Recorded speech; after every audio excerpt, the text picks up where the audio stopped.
Hello mates, Ronald Ryan here, and happy Valentine's Day! Well, late Valentine's Day, because I'm actually going to be uploading this on a Monday, probably. But yeah, happy Valentine's Day anyway. So, let's talk some tech, because we got a lot of stuff to unpack. Because Samsung's Unpacked event just dropped last February 11th. And oh boy, this is an interesting one. Let's first start off with what happened before the event, shall we? So, last February 9th, during the Oscars, Samsung aired a commercial advertising their Unpacked event. Okay, it's pretty normal. Samsung must have spent a lot of money for that because it's the freaking Oscars. Yes. But then you actually take a look at the commercial itself.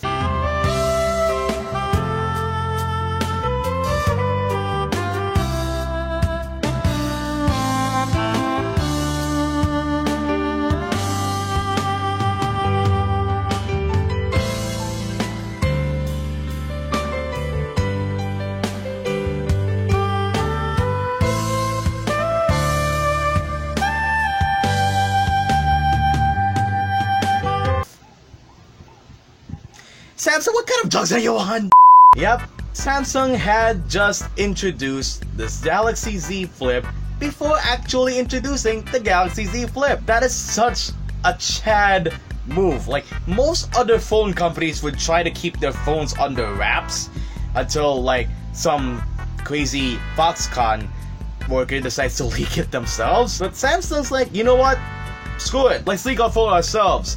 Get people talking, get people excited. Ooh, guess what? It actually worked, because everybody sure did talk about it. And this isn't the first time they've done it too. Just a couple of weeks ago, I think, Samsung had leaked the S20 line themselves. Samsung, I'm very concerned about you. Please lay off whatever you're smoking. So, let's talk about the first phone that got launched during the Unpacked event, the Galaxy Z Flip. It's actually pretty interesting. Probably the most interesting one out of the bunch. So it's a folding phone, much like the Galaxy Fold, although this one, unlike a folding tablet, this one's kind of like a modern folding phone. A modern Motorola Razr, if you will.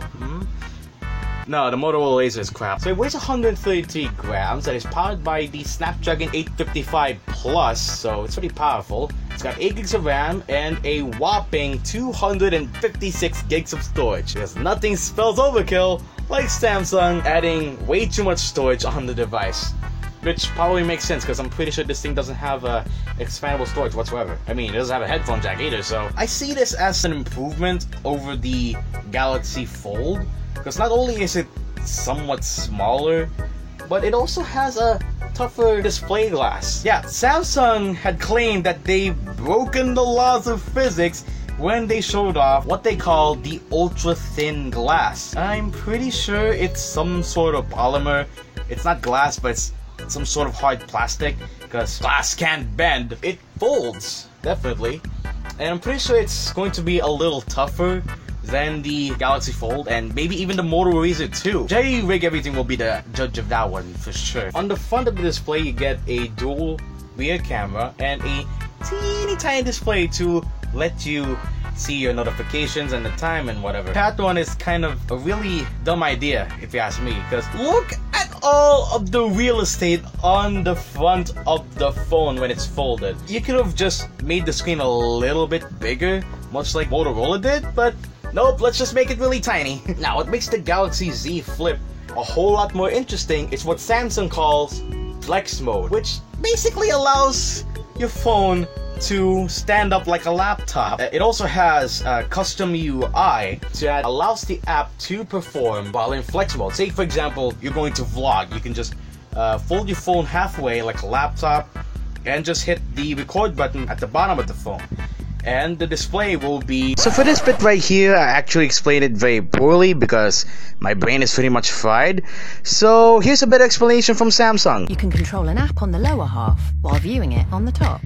You can also do this feature with, say, YouTube videos and the like. And according to Samsung, they also work closely with Google to design the Flex Mode. There's also a good possibility that the feature will also appear in future clamshell folding phones. That's what I'm going to call it right now, because It's literally just a clamshell phone. I also forgot to talk about the hinge of the Galaxy Fold, which is actually slightly improved a bit. Now it has tiny little brushes on the inside of the hinge mechanism to prevent dust from getting in. I have my doubts on that, but I will wait for Jerry Rig Everything to, you know, test that one out for himself. The Samsung Galaxy Z Flip will release tomorrow as I'm filming this. It's February 14th here in the Philippines. But yeah, it will be released on the 14th, and it will cost $1,380. That's still the same price of a ThinkPad. What the heck? But you know, I think for this price, it's worth it. I guess, if you're the kind of person who would like to spend $1,300 for a phone that folds into a size of a wallet, I guess. But yeah, if you really like that kind of phone, go get it yourself. It's the future of smartphones, I guess. And I forgot to mention this as well. There's also a fashion version. A fashion version. So it's called this Galaxy Z Flip Thom Browne edition, and I have no idea who Thom Browne is either. Apparently he's some sort of fashion designer from New York, and he's made some dresses for Michelle Obama and some other rich people. So it's basically a normal Galaxy Z Flip in gray, but it also has Thom Browne's signature 3-colored band, which kind of reminds me of both the Tommy Hilfiger logo and a sweatband from the 80s. So yeah, it's a normal Galaxy Z Flip, but it also has a Galaxy Watch Active 2, a phone case, a gift box, and a pair of Galaxy Buds Plus, which to me sounds kind of unremarkable because they're wireless. Wired headphones for life, boys! Does look pretty neat. I mean, it also comes with a case and some extra straps for your watch, so yeah, it's pretty nice. I wonder how much it costs. It's twice the price of the Galaxy Z Flip. Never mind. So the next phones that got unveiled during Samsung's Unpacked event are the S20 family. The S20, S20 Plus, and the S20 Ultra. Good grief, that phone is insane. We're going to be talking about that in a bit, but let's just focus on the S20 and S20 Plus for a moment. They're phones, that's for sure. I remembered watching an Austin Evans video about how we've reached peak smartphone. I think MKBHD also did a video on that one too. And yeah, I can definitely feel like Samsung's just releasing last year's phone. I mean, last year's phone was already pretty remarkable with the introduction of the punch-out display. But this new S20 though, while it does kind of feel like last year's phone, it also kind of doesn't, because the cameras. What are those cameras? So while Samsung is still retaining its 12 megapixel sensors for its wide-angle cameras, the company is embracing the idea of higher megapixel counts for their zoom optics.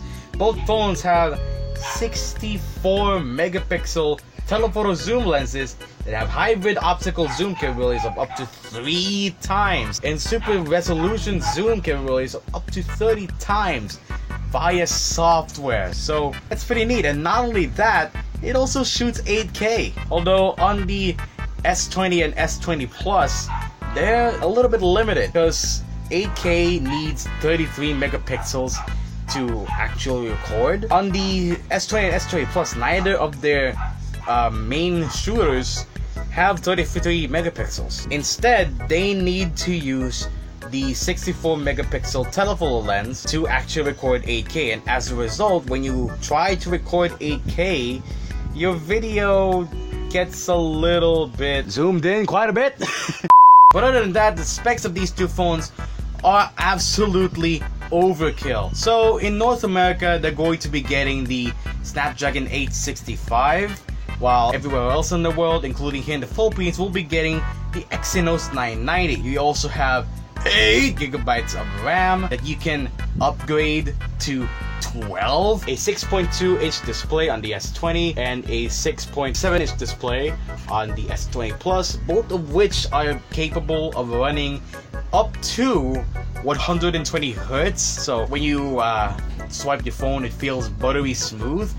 Although that 120 Hz refresh rate does have a little bit of a limitation though. As for you to use that 120 Hz refresh rate, you're limited to only viewing up to full HD, which is kind of a bummer, to say the least, but still, buttery smooth. I mean, my videos only go up to 720p anyway, so whatever. You also have dual front cameras, 5G, which is kind of useless here in the Philippines because we don't have 5G yet. Pretty sure we're going to be getting 5G the next 2-3 years or so. Battery life is also pretty great.